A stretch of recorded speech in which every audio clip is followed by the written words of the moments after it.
Je vous remercie très sincèrement d'avoir pensé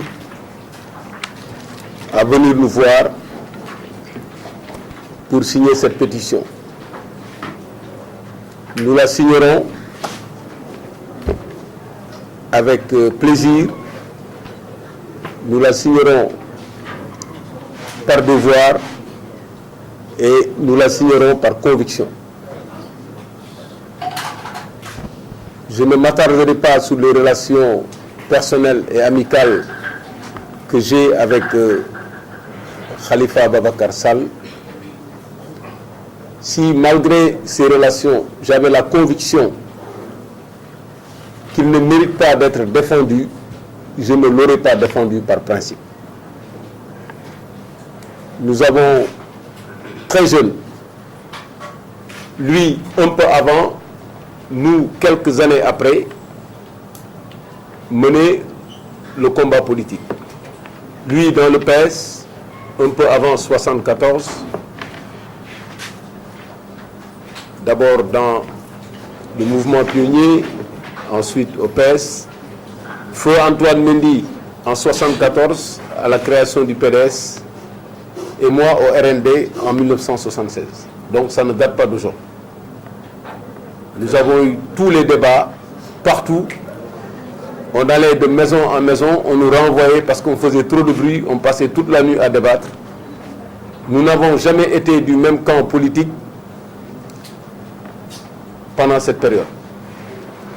C'est lorsque nous sommes retournés en politique qu'on s'est retrouvés ensemble dans l'opposition. Nous n'avons jamais eu de problème. Nous avons partagé le même lycée. Nous avons eu l'occasion de discuter de toutes les questions qui concernent Grand Yoff en privé. C'est un homme bien. C'est un homme dont le Sénégal a besoin. Il a les qualités d'un homme d'État. Il a le courage et la détermination qu'il faut. Nous nous faisons entièrement confiance. Son dossier est un dossier qui donne l'impression d'une chaîne troublante de sévérité et de disproportionnalité. On a l'impression qu'un objectif a été fixé. L'objectif de le garder en prison. Et toutes les institutions ont été convoquées, tous les moyens ont été convoqués pour atteindre cet objectif. Si on peut parler de fast track, c'est vraiment dans le dossier Khalifa Sall qu'il y a eu du fast track. Pour l'arrêter, le juger, le condamner.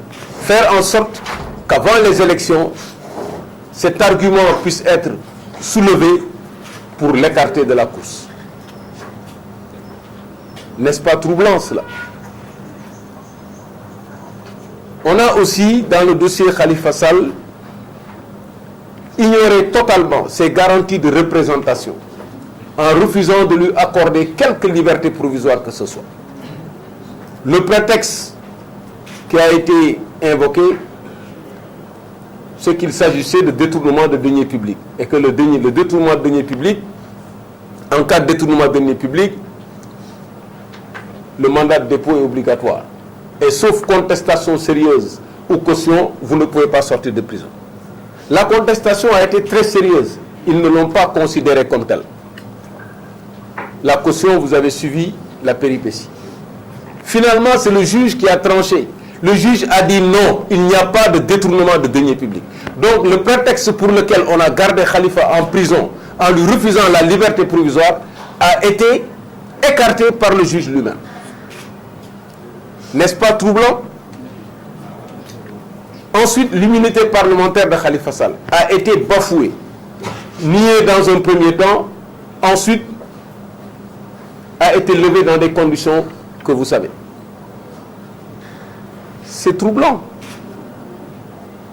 Et puis, on a refusé à Khalifa Sall quelque chose d'élémentaire. Les PV ont été annulés par la justice communautaire et on n'en a pas tiré les conséquences. Donc le dossier, malgré tout ça, était mort, ils l'ont ressuscité. Et pourtant, la jurisprudence récente montre très clairement qu'il n'y a pas de débat sur cette question. La logique, la vérité, le droit, c'était de libérer Khalifa Sall. Ce qui fait penser que le dossier Khalifa Sall, en réalité, n'est pas un dossier de droit.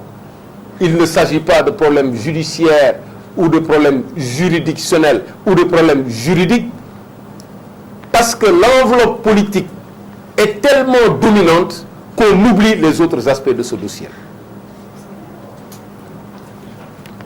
Et cerise sur le gâteau, il a été révoqué de son poste de maire. Quelqu'un qui a été jugé, condamné, qui a subi toutes ces injustices, ou en tout cas toutes ces peines, en plus, le poste qu'il gérait encore lui a été enlevé. N'est-ce pas troublant? On est allé plus loin. Il n'a pas participé aux élections. Le président de la République a appelé au dialogue après l'élection. Même ce contexte favorable de dialogue n'a pas été mis à profit pour le libérer. Et enfin, quand même, on est dans un pays où les raisons humanitaires sont là. Dans ce dossier, il y a énormément de raisons humanitaires qui font que libérer Khalifa ne peut pas être une honte. Libérer Khalifa ne peut pas être considéré comme une défaite après tout ce qui s'est passé. C'est pour cela que l'approche que nous avons dans ce dossier-là, c'est qu'il faut se battre pour les libertés. Partout et toujours. Le combat pour les libertés, c'est un combat quotidien. Chaque fois qu'un pouvoir a la possibilité d'utiliser les textes pour bafouer les libertés, il faut se dresser comme un seul homme. Quels que soient les régimes. Et c'est le sens du Djengou. Parce que le Djengou, ce n'est pas un combat pour un jour ou bien pour une personne. C'est un combat pour des principes. Ça, c'est le premier aspect de notre démarche. Le deuxième aspect, c'est qu'aujourd'hui, ce que nous voulons, nous, c'est que Khalifa sorte de prison. Et aujourd'hui, le pouvoir de le sortir de prison immédiatement est entre les mains du président de la République. Et c'est pour cela que nous lui demandons solennellement d'exercer ce pouvoir et de libérer Khalifa Sall. Nous le lui demandons en tant qu'ami et frère de Khalifa Sall. Nous le lui demandons en tant que citoyen sénégalais, ayant compris le désastre causé par ce dossier qui a entaché, qui a éclaboussé l'exécutif, comme il l'a dit, le législatif, le judiciaire, qui a entaché même la crédibilité politique. Il faut qu'on cesse au Sénégal d'utiliser les institutions de l'État pour mener des combats contre des adversaires politiques. Qu'on ait des prétextes pour justifier une procédure judiciaire, c'est toujours facile. Mais lorsqu'un dossier prend des proportions de ce type, il faut apaiser la situation. Et aujourd'hui, il appartient au président de la République d'apaiser la situation en libérant Khalifa Sall. Maintenant, le recouvrement de ses droits et libertés, de ses capacités de participer à la vie politique, ça c'est un autre combat qu'il saura mener. Il a l'intelligence qu'il faut pour le mener, il a les hommes qu'il faut pour le mener. C'est pour cela que pour nous, aujourd'hui, nous demandons solennellement au président de la République de gracier Khalifa Sall, de le gracier pour des raisons humanitaires, en tenant compte des souffrances qu'il a vécues plus de 2 ans dans cette prison, en tenant compte de ceux qui l'aiment, de ceux qui sont derrière lui, même ceux qui sont ses adversaires politiques, ne lui souhaitent pas la situation qu'il est en train de vivre aujourd'hui. Et de le gracier au nom des anciennes relations qu'il a eues avec lui et dont on est témoin.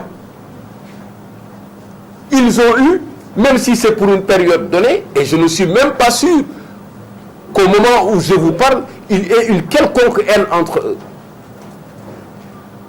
Ils ont eu de très bonnes relations. Chacun a eu des gestes extrêmement élogieux, des gestes extrêmement louables vis-à-vis de l'autre. On lui demande de se souvenir de ça. Ça, c'est la demande que nous faisons. Mais au-delà de cette demande, nous encourageons l'ensemble des citoyens à comprendre que la situation de ce pays-là, la situation des libertés, est en train de prendre une voie, un chemin qui peut être extrêmement dangereux. On ne peut pas, dans un pays comme le Sénégal, avec tout ce qui a été mené comme combat, arrêter les gens pour des opinions, chercher des prétextes pour arrêter des gens parce qu'ils ont développé des points de vue contraires ou bien parce qu'ils se sont radicalisés dans un combat ou dans un autre combat. Il faut arrêter cela. On ne peut pas construire un pays comme ça. Et les acteurs politiques, les acteurs de la société civile, les démocrates qui se battent sont des piliers essentiels pour la consolidation de l'état de droit dans notre pays. Voilà ce que je voulais dire.